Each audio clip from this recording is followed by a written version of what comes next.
Welcome back to Tonight on Breaking. I'm your host, John Iwodi.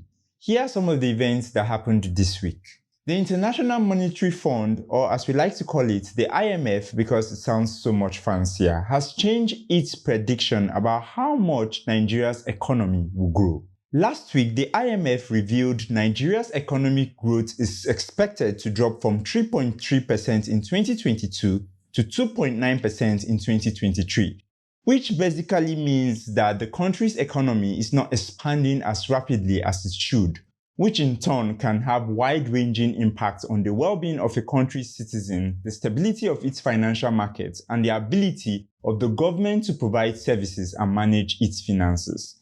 Earlier in July, the IMF had projected that Nigeria's economy would grow by 3.2% in 2023. Well, that didn't happen. The IMF is attributing this downgrade to the high inflation and weaker oil and gas production.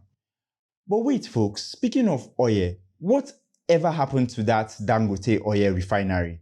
If you remember, back in May, the government inaugurated the Dangote refinery and it was supposed to process 650,000 barrels of crude oil per day, making it the largest single-train refinery in the world. What happened to that? Is it working? Was it just for decoration? Because I think we need it right about now. In other news, we have the Minister of Women Affairs, Uche Kennedy-Ohanenye, gearing up to sue the UN. Yeah, you heard it right. The UN, as in the United Nations. During a press conference in Abuja on Monday, Uche Kennedy accused the UN of obtaining funds on behalf of the country without remitting them. Here are some of the things she had to say.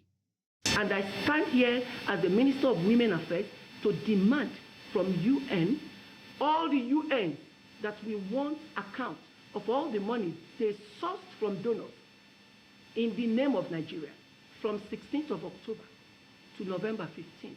If we don't get those reports published for Nigerians to see, we are heading to court. Now, I'm no legal expert, but I'm pretty sure you can't sue all the UNs, ma. And while we're at it, can we get some more details? Who are these mysterious donors and how much money are we talking about? And is it the Ministry of Women Affairs that is doing the suing, or is the whole federal government on board? Honestly, it feels like someone just discovered the word sue and decided to run with it. I mean, we have all been there finding a new word and overusing it. It's okay, ma, we are just going to pretend that whole conference didn't happen. In other interesting news, it appears that people's manhood are going missing across the country. Yes, you heard that right. According to the Federal Capital Territory Police Command, a whopping 62 cases of alleged manhood vanishing acts have been reported in Abuja alone.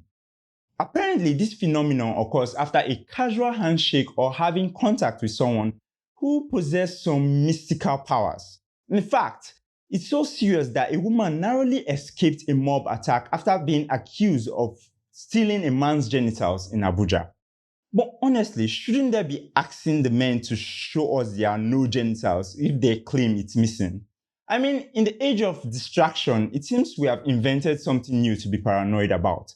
Personally, until I see a body with missing manhood, I'm going to be a bit of a doubting Thomas on this. That's all for tonight on Breaking. I'm John Iwodi. Let's do this again next week.